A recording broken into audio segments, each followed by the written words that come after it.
You are never alone. You are never alone. Just reach into your heart and Allah is always there. You are never alone. You are never alone.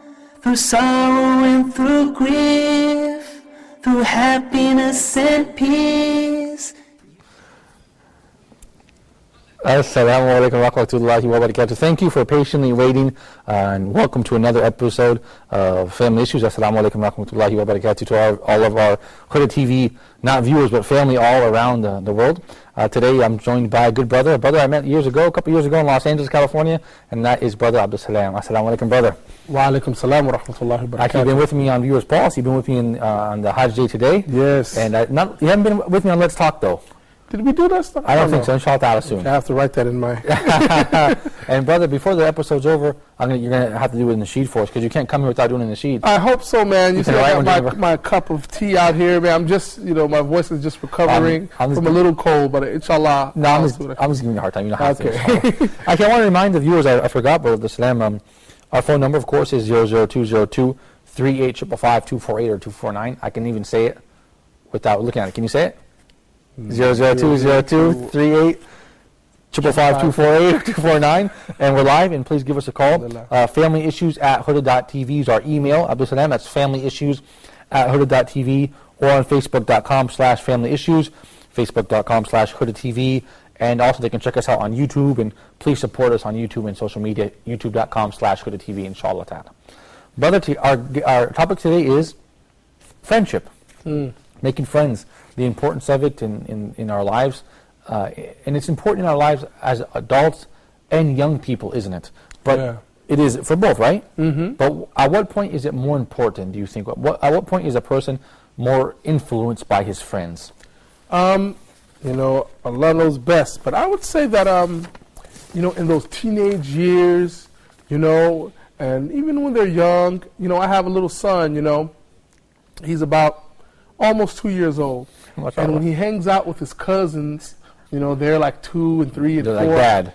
Well, naturally, but also he learns a lot of stuff from them. Yeah. He learns, like when he's walking a little bit, he sees them walk, and then he walks more, right? Yeah. When he sees them climb the stairs, so then he starts to try, So he learns from them. He learns from them a lot. Yeah. But as maturity grows, I believe you would be less influenced by your peers as you become a more mature adult. Yeah. But up until your teenage years, you're highly influenced by them. Yeah. Your friends and people around you.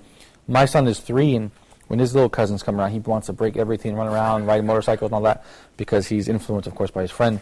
But perhaps we can go back and really define, what does friend mean? What does the word friend mean in our culture, perhaps coming from the States? What do we mean when we say this person's my friend? Well, I think you have different kind of categories of friends. Like if you know someone, oh yeah, that's my friend. But then you have good friends, people who like that tight circle. Yeah, you trust them. You talk to them. You get advice from them. Right? You're in the same kind of circles, be it a learning circle or a social circle with them. Right. So when you're in the same situations, you become friends. Right. And also, perhaps you have people in your life that you don't stay in touch with on a regular basis, but you can say, I believe this brother, he's a good brother, mashallah. And you have respect for him. Although perhaps you're not in his daily day-to-day life, for example. I know a lot of brothers like that, and I'm sure you do too, I consider you one of those brothers. And a lot of brothers I met here, I don't stay in touch with them, but I met many people come through here, and I always feel, this guy's a good brother, although I'm not on a daily contact with him. So let's speak about the criteria of building a friendship. What should we look at as practicing Muslims? Alhamdulillah, we consider ourselves practicing Muslims. Yes. So what should the criteria be for a good friend? Of course, if you say this person is my friend, this person should be a believer. A believer shouldn't take a friend, a non-believer, as a friend, especially over another believer. So, and alhamdulillah, there's a lot of believers around here. We're not like, it's like the last people on earth is just a believer and a non-believer. And especially here in the Middle East, mashallah. Yeah, alhamdulillah. So they're a believer, Muslim, and their behavior is good, Right. Yeah. Because that's I think a good point. People, we say Ashhadu la ilaha illallah, Ashhadu anna Muhammadur Rasulullah, but we have to have the manners, the akhlaq. Yeah, of course. We have to have the mannerisms. So somebody with a good mannerism, and someone who you can trust and who's a good person. Yeah, of course. Yeah. I I couldn't agree with you more. What you said, we're the people of the Shahada, so we want to we didn't become Muslim for nothing, so we can hang around with the same people that we did before, and with bad habits and bad beliefs and this sort of thing. Yeah. However, after I became Muslim, as a natural result of that, I lost most of my friends, because in actuality I didn't lose them. Allah clarified for me that they weren't actually my friends, and not to disrespect them, but we have a different interest, and I see things in a different way now. Yeah. So I was able to recognize that. However, I did keep 2 or 3 friends of mine who are good people, wallahi, and I still make dua for them to become Muslim. Yeah. Like my friend Scott Walker, Johnny Marin, and David Gebb. Yeah, Right, 3 guys. Give shout outs. They give shout outs, yeah. These guys are good people, and I ask Allah to guide them to Islam. Go ahead. And I would say that when you don't have to be isolated from them. You just understand that you pray for them. You say hey, come on, come to Islam, come to this better way of life, or just when you associate with them, be it a work quote unquote friend or something, you associate with them and you're giving dawah, in a light way, or just inviting them. Say, come on, I don't have to cut them off, but say, hey, come on, join. Yeah, get on board, because you redefine the context. Get on board. You redefine the context a little bit, And as a result of that, after becoming Muslim, actually, a lot of people, friends, realize, they appreciate that. And even though you might not be in touch with them anymore, they appreciate that you had changed your life in a positive way. Yeah. And perhaps they don't have the courage to do it, because it's a difficult thing, perhaps to become Muslim. Yeah. Brother, what is the importance of friendship? That's an interesting question that one of the brothers wanted me to ask. And I asked you that question because actually before the program, you were talking about your days back at USC in Los Angeles, and the importance of friendship amongst the Muslims in Los Angeles, and particularly on this SC campus. So can you talk a little bit about that? Yeah, like, being on a college campus, you notice, people come there from all over the country to study, and even all over the world, actually. Yeah. It's a good place to study.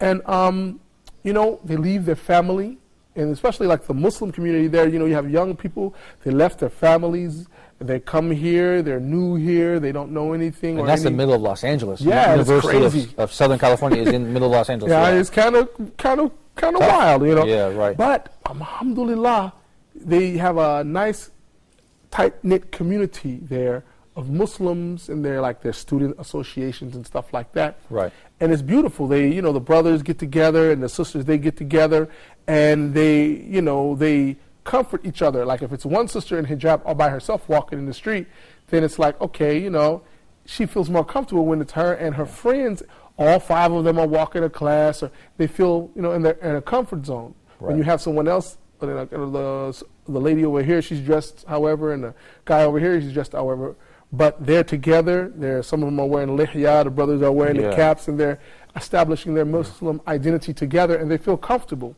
because they're among fellow friends, fellow Muslims. So you're saying, like, if you're Muslim with a beard and you're surrounded by people, wearing like basketball jerseys with like short shorts named Chad, like in fraternities, you will feel like a little bit like out of place. And so the women also, because they're visibly Muslim with their hijab, when they see women wearing these clothing that's very revealing and engage in these type of behaviors, it's difficult. If you're by yourself, you would get lost. And your friend, we help each other, Like if I'm messing up, I remember one of my good friends, Ziad, he's from Egypt, And I remember this is at a time when I was still like doing some music and stuff like that, string instruments. Yeah. And he said, brother, I invited him to one of my shows, and he said, okay, I will go, but no string instruments. If you get rid of all the string instruments. That's what he told me. He said, and he was telling me about. Give you this dawah. Yeah, he was giving me dawah. He's my friend. He was cool with it. Yeah. And it made me think, that's what really. He and he wasn't too overbearing, but he made me think. And I said, that's great. Yeah, And then after time, you see stuff in life, and so we help each other. The friends. When I'm messing up, he helps me. When he's messing up, I say, hey. Or we encourage each other to do good things. Yeah. So friendship is, is really important. And that was your Egyptian friend back at SC, back in Los Angeles. Yeah. So Egyptians make great friends, and we want to. And speaking of our Egyptian friends, we want to give them our condolences because they recently were in Ghana and they lost 6-1. We want to congratulate the team down in Ghana, mashallah alaikum. They were doing a great job, and you guys keep up the good work over there in Ghana. You guys. I want to tell you a little secret, but I'll tell you if you have to. Hey, one sec. Oh, go ahead. Yeah, if you have to go to commercial or something. Well, let me hit the report. We'll come back. Okay. You guys stay tuned. We're going to check out reports, inshallah, regarding this topic. It's really a wonderful report speaking about friendship by Mufti Ismail Ming. So check it out and stay tuned. You are never alone. You are never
Welcome back. I apologize. That was actually a different report. That was just a small clip of a prophetic hadith regarding friendship. Stay tuned to this episode because we will have a nice clip from Sheikh Mufti Ismail Mink, inshallah ta'ala. So stay tuned. Brother Abdul Salam, going back to my point, I mentioned Ghana, and you had wanted to mention something about that. Go ahead. Yeah. I don't tell too many people this because Egypt just lost the match. But my great grandfather is from Ghana. SubhanAllah. Yeah. So now I can claim like victory. No, I'm just joking. I don't even like watch like soccer. Neither do I. I'll tell you something. This is the beauty of Islam. After becoming Muslim, I truly started meeting people from all over the world. I have a friend from Cameroon. I have many friends from Nigeria. I met people in Hajj from Malaysia, Indonesia. And so now when I enter the world of Islam, I realize, mashallah, I mean, it's really beautiful, and there's so many different cultures and languages and types of people. Yeah. And it's great to have friends from different places. Before I was Muslim, I was narrow-minded in that respect, and you're just naturally you're kind of limited to your cultural comfort zone. Yes. So you don't really branch out and have that many friends from different places. But now it's like, and you have something immediately in common with them, so you get to meet people on a better level. It's nice. But brother, the next question is how to choose. Oh, excuse me. What about USC? By the way, I'm sorry. So, I mean, you had iftar in Ramadan, and tell me about that. Was it fun? Yeah, alhamdulillah, it was good because, especially in Ramadan, because all of the students, you would have like 100 or 130 students, and they would come together and bring all the halal pizza and pasta. At the masjid or on campus? It would be on campus, on campus, and then sometimes we would have it in the masjid too, because they had like a big cafe on campus. Yeah, because you have the Umar ibn Khattab Masjid. I saw you on Vermont. Yeah. What street is it? Yeah, it's on Vermont. It's on Vermont. And what's the other one? Exposition, yeah. Exposition. And what's the other one? There's also the Islamic Center of Southern California. Where is that? And that's further. It's on Vermont too. That's further. But it's down. like close to like a street called Wilshire. But Wilshire. Metro. Okay, you can jump off Metro, make salat, and then. I never ridden the Metro in Los Angeles. Yeah. I didn't even know. It's nice, man. It's nice. Oh, yeah. SubhanAllah. Yeah. But that's okay. Great. All right. So that's SC. We see it's important in colleges as for young people to have friendship. And all over like the states, these MSA. Yeah, the MSAs, man. Sometimes they have this big MSA convention. I think it looks like an annual thing, and thousands of Muslims are like, they come and they set up booths, and it's really nice, and it's based on these friendships actually. Yeah. These friendships, these from one person to the next, and then the community, and then it's beautiful. Well, it's great to be strong as a community and develop a relationship based on Islam and the Quran and Sunnah, because sometimes when we're in a society where we're all Muslims, we kind of forget that because we take it for granted. Well, let's go to our next topic, which is choosing a good friend. I mean, how important is it to choose your friend? Don't let your friend choose you. I mean, be aware of the friend you're choosing, the people that you choose to put in your life. How important is that? I think it's really important because you're going to pick up their habits. Really, you're going to pick up the habits of the people that you are around. So choosing good friends is so important in Islam, you want to be around people who are doing the right thing. If all of your friends are going to make salat and it's time for salat, you're not going to just sit there. You're going to go make salat with them, even though, like I said, I didn't, I was like on making salat on time, but they were. I'm going to do like they do. And what about the reverse? If you're the only one who wants to pray, yeah, you're like, you feel shy to do it. You know why? Because I feel shy because I know these guys around me are not praying. Yeah. I don't. So it makes you feel uncomfortable. It's the opposite effect. You're going to be right? the out one out. So yeah, you want to surround yourself with those who are praying on time. Yeah. Inshallah. Yeah. And also, I did hear a hadith which I haven't memorized, but translated as the human being is on the deen of his friend. And you know what? I thought about it. How many people do you know? How many times have you said in your life, so and so, he's a really good guy, but all his friends are terrible. I mean, your friends are a reflection. They're a reflection of who you are, right? Yeah. So if you're a good person, it wouldn't make sense for you to be hanging around with thugs and criminals and. Yeah. But now as a parent, let's move to parenting. You have several children. Yeah, like several. Inshallah. I have two children. mashallah. Hello, Mustafa. Tasneem. So you have Mustafa and? Tasneem. Tasneem. I have Abdullah and Suleiman. Abdullah is 3 and Suleiman is like 7 months. Mm-hmm. So, with a 3-year-old now, it's getting into like parenting now, really. I'm sure Mustafa is this age. Yeah, he's almost 2, so he's picking up on stuff, words and behavior. So here it comes. And it's getting faster and faster. He's moving faster and faster. So we have to be on top of this. So how important is it, and what methods are you going to use, and what type of people do you put your kids around? Yeah. Even at this age, it's important. So tell me about your experiences. Yeah, I've heard that between the ages of 3 and 5, they call it the formative years, because their personality that they'll have, inshallah, for the rest of their life, the basic building blocks are put in place at this time. So it's really important to have them around people who are like reading the Quran. Yes. If they see people reading the Quran, then they think it's regular to read the Quran. If they see them making salat and treating each other with kindness, they see the mother and the father treating each other with kindness and stuff like that. And the kids, they play around. They're going to be kids, but if they're not doing bad things, they're doing good things. Sure. Then you want to keep them around good people, and you keep them around good friends, family. Yeah. And good family. Yeah, especially now when you come to teenagers, and they become more independent, and it's very important to see what kind of friends they have, and you have to be careful not to be too forceful, I would think. I have a friend, he's a prominent imam in Los Angeles now, but he was talking about how his father, raised him.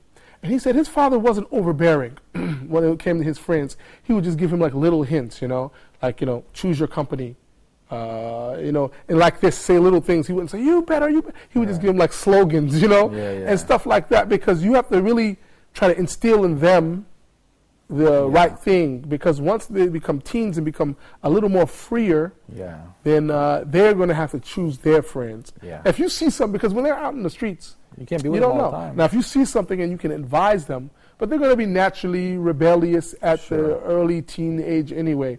So you want to instill in them the right and wrong, so that they will choose their friends good, inshallah. Because when I agree with you, because when they reach those teenage years, hey man, now they're on their life's journey now. They're beginning their journey called life. So if you gave them the compass to get to so they can navigate their way, then man, you can be inshallah in a better position. Inshallah. But if you didn't do that, you can't be on top of them telling them don't do this and do that, because they're not going to listen anyways. No, they're going to look at you. Say, you don't do this. Yeah, and that's you're telling me just a lot. Yeah. You don't a lot. What are you talking about? That's the other thing. I mean, I think especially as the fathers, as men, you really have to be a real man, and having kids really makes you a man, I think, because you have to be their role model. You can't let the TV and these guys on TV be the role model, and these strangers and neighbors or co-workers or colleagues or their classmates be their role models. You have to be a real man, and let him know that you practice what you preach. Because if you don't walk the walk, you never can talk. It's just talk, right? So your children have to keep that. We have to keep that in mind as parents, for sure. But what are some special friends that you've had over your life that had a really influential role and who guided you? Like you mentioned, Brother Ziad. Hopefully you're in touch with him now, or no? Yeah, I like the Facebook and stuff. Yeah, I read his messages and stuff. Yeah, he has, mashallah, some good dawah stuff going on. And, a lot of times my friends, they are my family. Those are my first friends, my brothers and my sisters. They were my first friends because growing up in America, the majority of the people around, they weren't Muslim. Right. But I have a lot of brothers and sisters, mashallah. Yeah. And we found ourselves being our own friends. And then when you go out and then you get buddies and stuff like that, alhamdulillah, especially like moving here to Egypt, you really rely on your friends. A lot of us, when we come here, we don't know where to go to get a flat. We don't know how to do this or how to do that. And your friends are the ones that say, okay, come stay with me for a couple of nights till you get it together. Then go check out this brother. I know my friend over here, and it's a network. Yeah. There was a study done. I forgot who did the study. But there was a study done, and it asked the different ethnic groups how important is friendship. SubhanAllah, interesting. Yeah. And some groups were saying, oh, it's not that important. Some groups who weren't doing so well financially and economically and socially. However, the other groups who said this is important, they keep that network, so when they're in college, they come out of college and they still network and they get things done. And it really helps them and their communities better. Brother, having siblings, that's an excellent point, by the way. Having siblings helps, I think, because you're like friends. But being Abdul Salam and being a young man in America with this Muslim name, did it inhibit you? Was it an obstacle to friendship growing up? Did the kids say, hey, you're funny, you have a funny name, you're different than us, stuff like that? Yeah. Yes. But alhamdulillah, like I grew up in Chicago. There's so many Muslims there, right? Well, yes. But I was just in a regular Chicago neighborhood. I remember seeing the Muslims and stuff like that. But the kids in the neighborhood, they would be like, why is your name like that? Like, what is up with that, dude? they were like, you're from Africa and this and that, and they would give us a hard time. So, I remember that. But then, as time goes on, they begin to understand. Because in that time, it was like the late 70s, early 80s, and Islam was not like it is today. Today it's like popular, alhamdulillah. But back then it was like, what is this? Why are you saying that language, man? What is up with you? So that's why we had good friendships with the family, and then we had a couple of people who were cool too because they were open-minded. Right. But as we grew up, and our family moved to Los Angeles. You had people from all walks of life. They live there. You'll find some of everyone there. Sure. Yeah, good and bad. Different levels. Yeah. And it forced us to think more open-mindedly, and other people were willing to, accept what you were about. But at the same time, you had to be careful because they were about everything too. So you would choose your friends really wisely. Yeah, choose your friends really wisely. And the amazing thing is, living in Northern California, as a non-Muslim, I had a completely different life. Mm-hmm. Living in the same place as a Muslim, even in San Francisco, which is, I'm not exaggerating if I said 70% homosexual. And a lot of stuff there. I mean, not just that, if that's not enough for you, I mean, there's like a lot of weird stuff there in that city. Although physically the landscape is very beautiful, but the culture there, if we can call it that, is very strange, okay? So it's counter to what we believe. So as a Muslim living in that city, for the year I was there as a Muslim, I lived a totally different life because the people that were around, I didn't have all these bad contacts.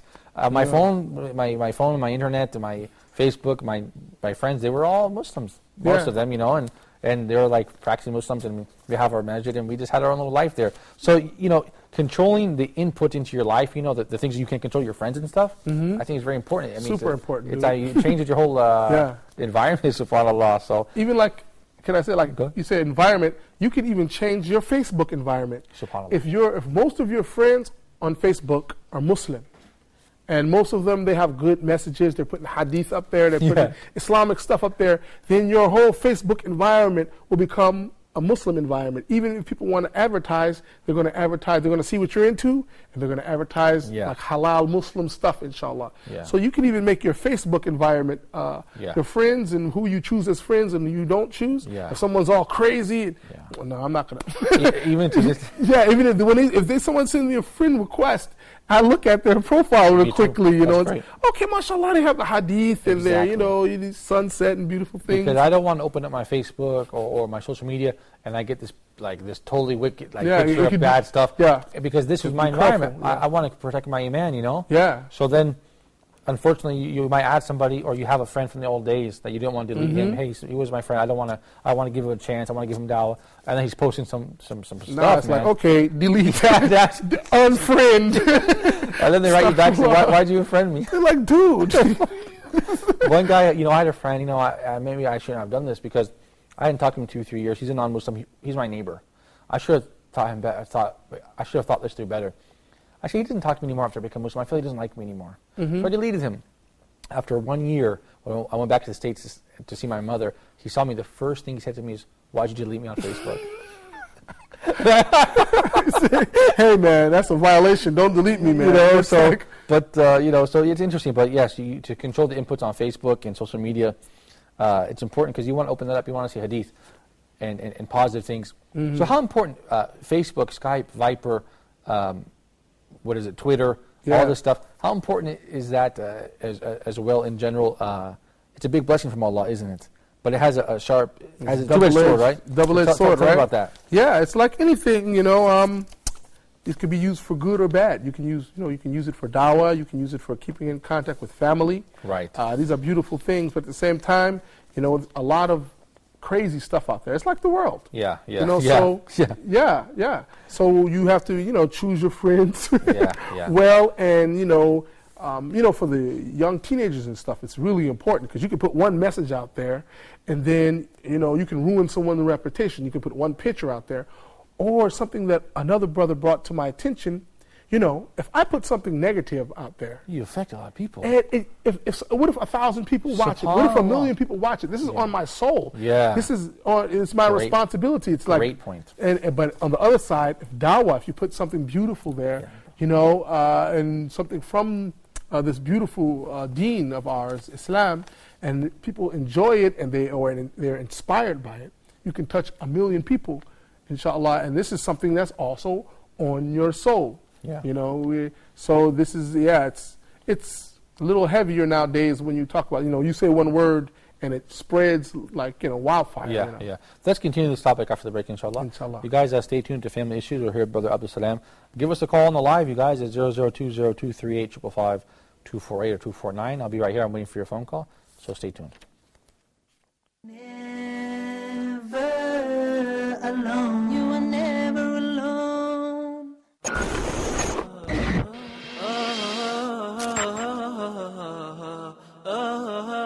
Assalamu alaikum. Wa alaikum assalam wa rahmatullah. You're not giving it to him because he has black eyes or blue eyes. You're giving it to him because of his position. And that is why you're giving it to this particular department's head rather than giving it to the HR GM, for example. Nobody gives the HR GM anything because they don't want anything from him until they want a job. Therefore, this is the way you can judge whether it's a bribe or not. To get into a halal transaction, first of all, the bank or the financial institution should acquire and own this apartment before any commitment.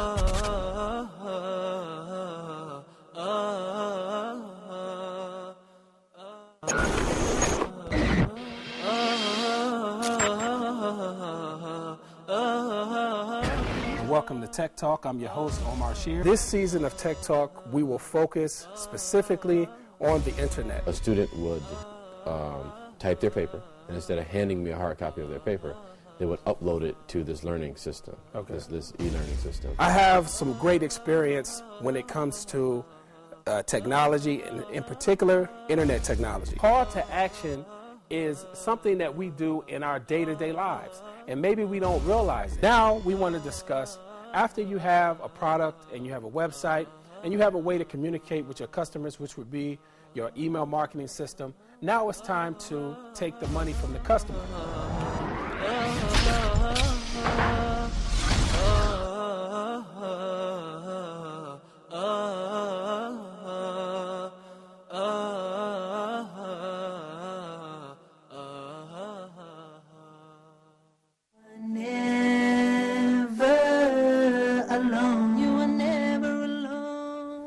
Welcome back to Family Issues. You guys give me a call live, 002-0238-555-248 or 249. We're talking about friendship and its importance in our lives as well as teenagers and really even before that. How important is it to make good friends, inshallah. Brother Abdul Salam, the responsibility in social media. We were speaking about that before the break. It's important for us as adults. So what about kids? As our children grow older, and those people at home that already have kids in the teenage years, may Allah help them. So what should they do? How tightly should they control the social media and the computer usage, in your opinion, as a kid? Because making friends now isn't limited to like physical friends coming over. Now you have friends, your kid has a friend in your house and you don't know he's there, and you might be even, you don't know who he is or where this person is from because he's in your computer and your kid is chatting with him or speaking with him via the internet. So speak about that a little bit, inshallah. It's this touchy issue. You would say, okay, we'll put the computer in a public room, you know? But then now you have an iPad, so it's like, iPhones and all what you gonna do? Chain it to the couch? Yeah. Like we were discussing before. The compass. Yeah, teach them what is right and what is wrong, because eventually you're gonna have to, let them do their thing, inshallah, anyway. So when they're young, you say, okay, no, don't do this. Okay, you can do that. You can control it because they're in your home, they're at school. But after a certain point, you have to. When they see something, they got to be the one saying, okay, I know Allah said lower my gaze, so I'm going to do that. I know Allah said do this, so I'm going to do that. I fear Allah, so I'm going to do the right thing. Yeah. And that's what we will have to, make a lot of dua and, teach them and show them by our example. Yeah, thank you, brother. And inshallah, they will choose the right ways themselves. And, I think the Islamic education is so important. And teaching them the Quran and the Deen, and in addition to the regular sciences, which everybody respects, medicine or engineering, as all these parents want their kids to be, which is great. But what I mean is, when you teach them in the Islamic sciences when they're young, and then you learn with them. Like, I don't have any knowledge really, but now my son's getting bigger, so I feel like I'm learning with him, Yeah. So you teach him when he's little and small, or her, and then, like you said, maybe they will make mistakes along the way in making friendships and choosing friends and using the internet. But as long as you give them that compass, then you gave them all the tools that they need, and you hope that inshallah that they will make the right decisions, inshallah. But what is more important these days for kids, physical friends or what's the word? Cyber friends. Yeah, I don't know whatever, I don't know what the young people are really into, but both of them are influential. You know what I mean? And a lot of times you find that they're real friends sitting next to them, and then their friends online, they're the same people a lot of times. Yeah, right. But not all of them, because you have a million Facebook friends. You can't, And right. But it's also important. Taqwa, taqwa. This is what we're trying to have in our hearts, the God consciousness. And this is what we're also trying to transmit to our children. This taqwa. If we have taqwa and we're making our salah and we're praying, then even when we make mistakes, we're going to make mistakes, but inshallah, we'll get back on the path. And you want friends with taqwa, Yeah. That, they who have shyness, Yes. who have modesty, honesty, honorable, did I say honest? Yeah, honest as well, yeah. Always strong. Yeah. Strong, not weak-willed. Yeah. These good characteristics, kind. Yeah. Just so you want the same kind of characteristics in your friends that you want in yourself, Yeah, of course. And they can join together on these positive things, inshallah. And inshallah, and everybody, including the youth and ourselves as adults and young adults, everybody's going to fall off the bandwagon and mess up.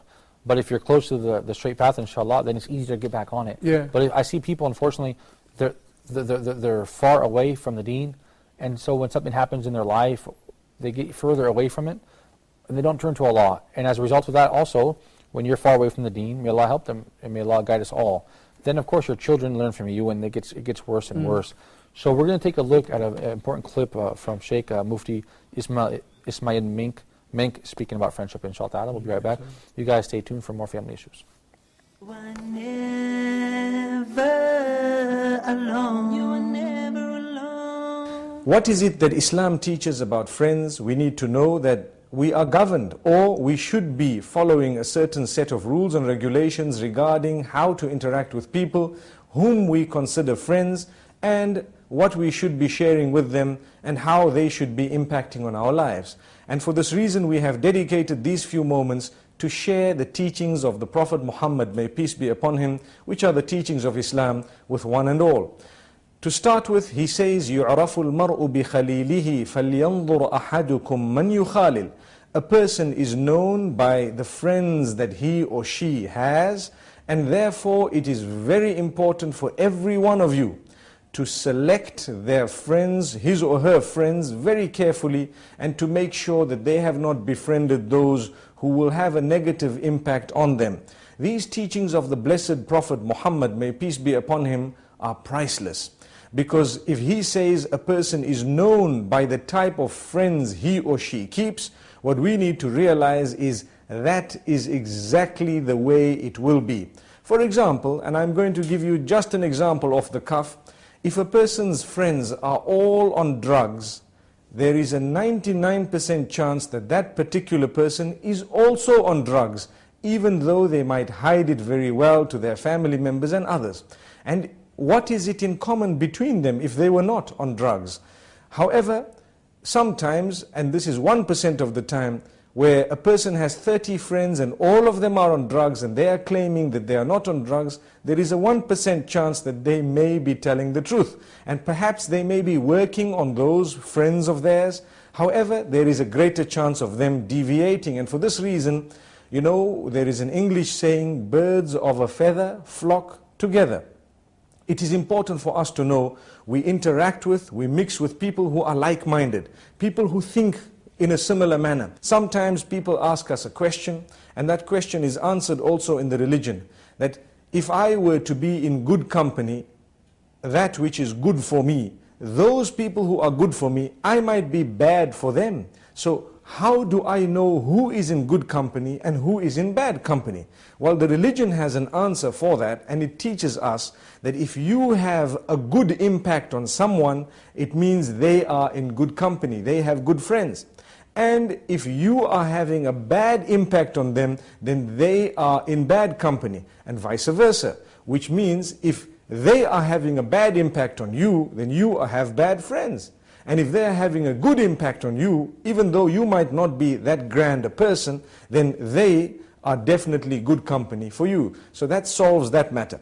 Now let's move further to the sharing of secrets between friends and what type of information we should be giving them. There is a hadith or a saying of the Prophet Muhammad, may peace be upon him, that is found in Sunan al-Tirmidhi, where he says, أحبب حبيبك هونا ما عسى أن يكون بغيضك يوما ما. When you love someone, you love them in moderation, because one day they may become your enemy or they may dislike you. This is a very powerful teaching. The reason is, when we love someone, when we are close to someone, when we have friends, we sometimes share some secrets with them. We give them a little bit of information that we would not like others to know.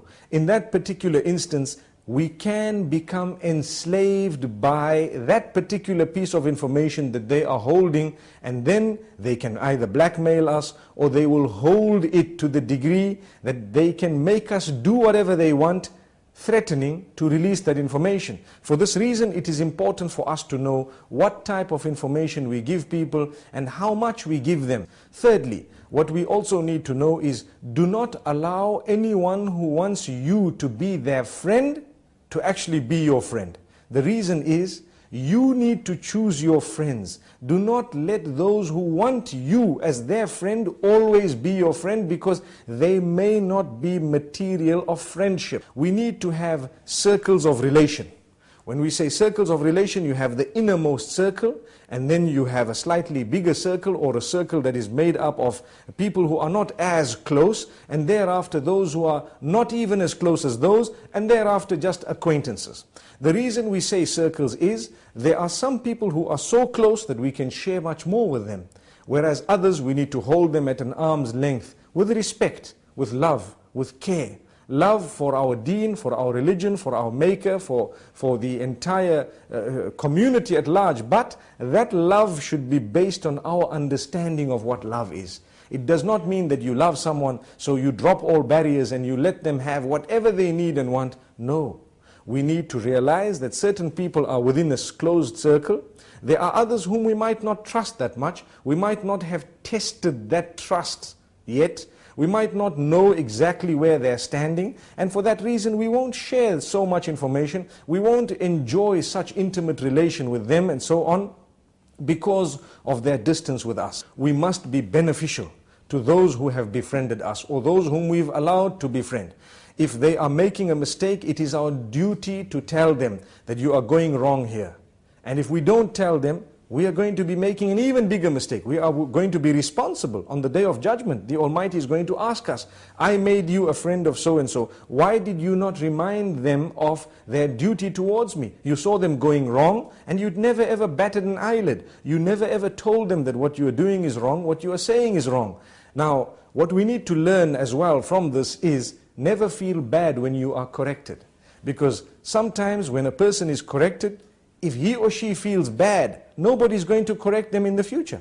So if I feel bad because someone has highlighted a mistake I am making, the only way I will excel is when I thank them. And I really think of what they have to say.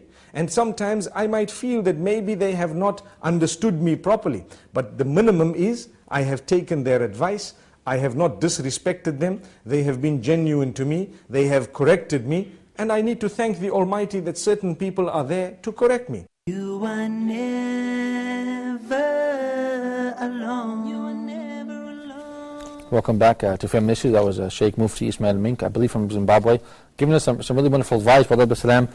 He mentioned a couple great points. The first one, he quoted the hadith of being known by your friends. How did that strike you? Wow, that was just so beneficial to watch that. I mean, alhamdulillah, he had so many good points. And yeah, I mean, he said that's the word of the Rasul. Yeah, yeah. So much wisdom in that. Yeah. I think of the person that I was, and also the friends that I had, and think about that. You might say, "Oh man, no, I'm not like that guy at all. Don't judge me by that guy." But if all these people are around you, it does say something. He also made a great point about the drug usage. Mm-hmm.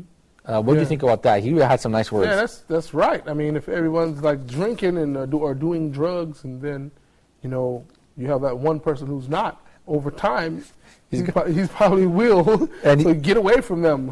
Yeah, he said run. He said 99% chance that if you have friends doing drugs and you will do drugs, 1% chance you're not. Yeah. And hey, I know how that is, man, because back in the States, it is impossible for us, or nearly impossible for a man or a woman to be around a bunch of people engaged in these activities and not participate in them. As if you're drinking this tea now with your hooded TV mug, mashallah, on the table right here. How would you not do it if all the people around you are doing it? Yeah. So I think that's amazing. And actually, Sheikh Kareem Abu Zaid, he mentioned a story to me about one of the time of Omar ibn Abdul Aziz, I believe. And he said that some people found some people getting drunk. So they bring him to him, and he was going to apply the lashing on them. And one man said, no, I wasn't drinking. They said, yes, he wasn't drinking. He said, in fact, I was fasting. So the Khalifa, Omar ibn Abdul Aziz, I believe, just lashed him. He said, well, you will be the first to get lashed then, because you have no business hanging around these people. So I'm not a sheikh, so we have to ask Sheikh Kareem to verify that story, but I do remember that correctly. But that goes to company. So I thought that was an excellent point as well. What about gender? Gender and mixed gender friends. I mean, this is difficult for adults, even, and especially kids. Even as adults, many people are in working environments that necessitate some kind of interaction between men and women. And of course, for young people, this is a very difficult, complicated situation. What is your advice concerning co-gender friends? I mean, how are you going to deal with that as a parent, as your children get bigger, inshallah? Inshallah, Islamically, that's a serious issue. But should a man have a woman who's just his friend? What is? I tell people that. I mean, it might sound, stern, and it might sound, but what is this? Okay, if you're working with someone and you're working in the same place, you're co-workers. Yeah. Okay. Right. If you're a teacher and they're the student, because there are situations, even you have, if you look at history, you have women who taught in the past, Muslim women who were scholars. They taught.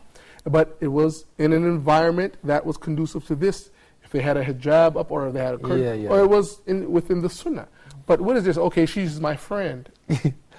For me, it sounds all regular and nice, but it's dangerous. Or, we have to be honest with ourselves, because some people take a coworker relationship and it's really a friendship relationship, and it's crossed the line, but then they say, oh, she's my coworker. Or students. I remember my days back in the university, man, and back in high school and even junior high, and I know you do too. You have a relationship, oh, she's my classmate. Yeah. But it goes too far, right? It's not like really in an Islamic environment. However, if you look at, and I'm not like a scholar, I'm not even close, but like the Ansar and the Muhajirin, if you think about this relationship during the time of the Prophet. Yes, the friendship between them. Yeah, they immigrated from Mecca, and they went to Medina, and the people in Medina, they helped them. So this was a different kind of friendship. And even you had men and women, if he saw, I'm sure if they saw them defaming one of their sisters, it's beyond a friend. They say, this is not my friend, this is my Muslim sister. Sure. And I don't, sit and chat and drink tea with her. However, yes, if anyone messes with her, right. I'm her brother. And if she's walking down the street and you notice her from hijab or whatever, and someone says something or does something that's incorrect, you stand up not only as a friend, but as a brother.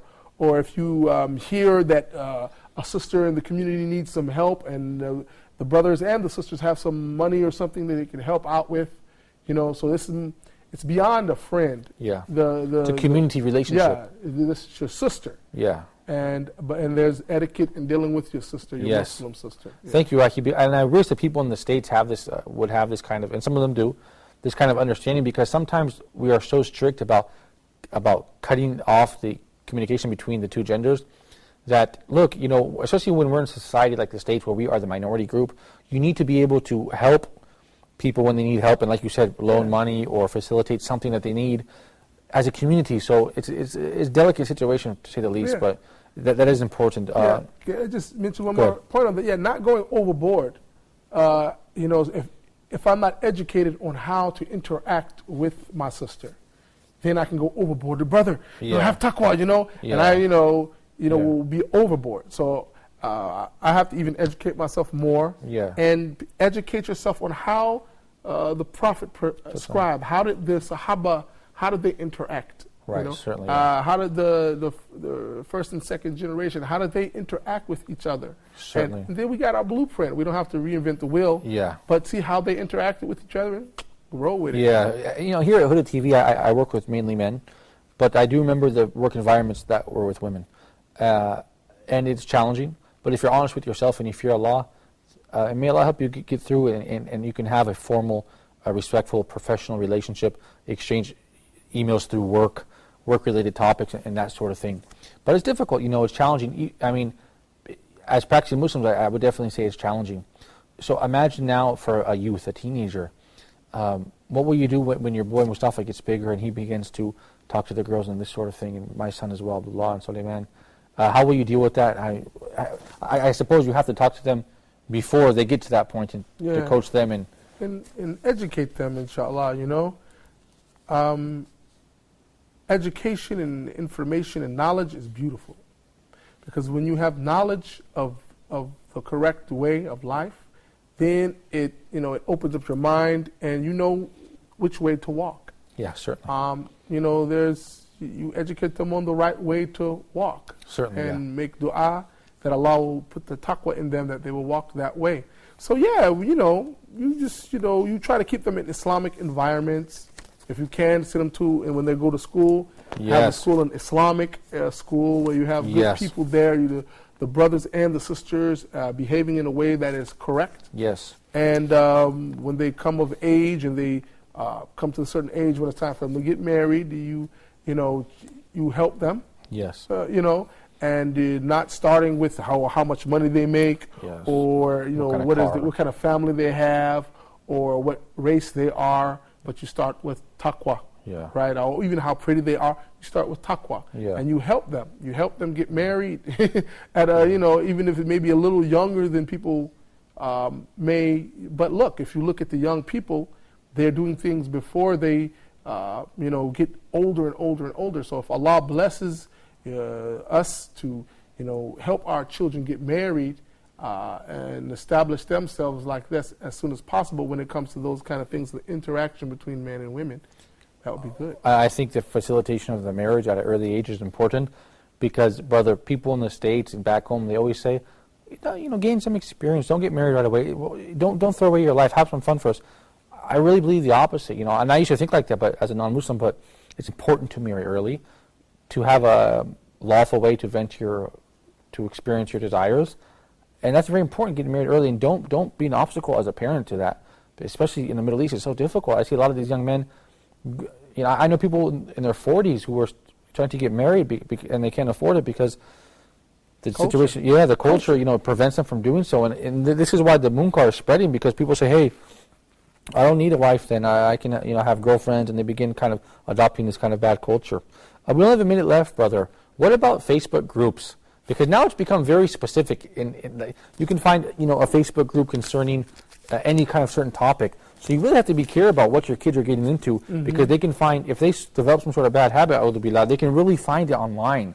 So I think Facebook, like we said, is a two-edged sword, to say the least. Are you in any of these Facebook groups, or?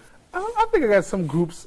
I have to look and see. I got some groups that, they were cool groups, so, I became affiliate with them, but a lot of them are, like Islamic groups and stuff like that. Hadith, I Love Allah. Yeah. And put a TV satellite group. Put a TV. Who does? But you know what? Really, just take care. Especially with the internet. I had a friend of mine. I have a friend of mine, and his children. I saw him. His children. They had a little iPad.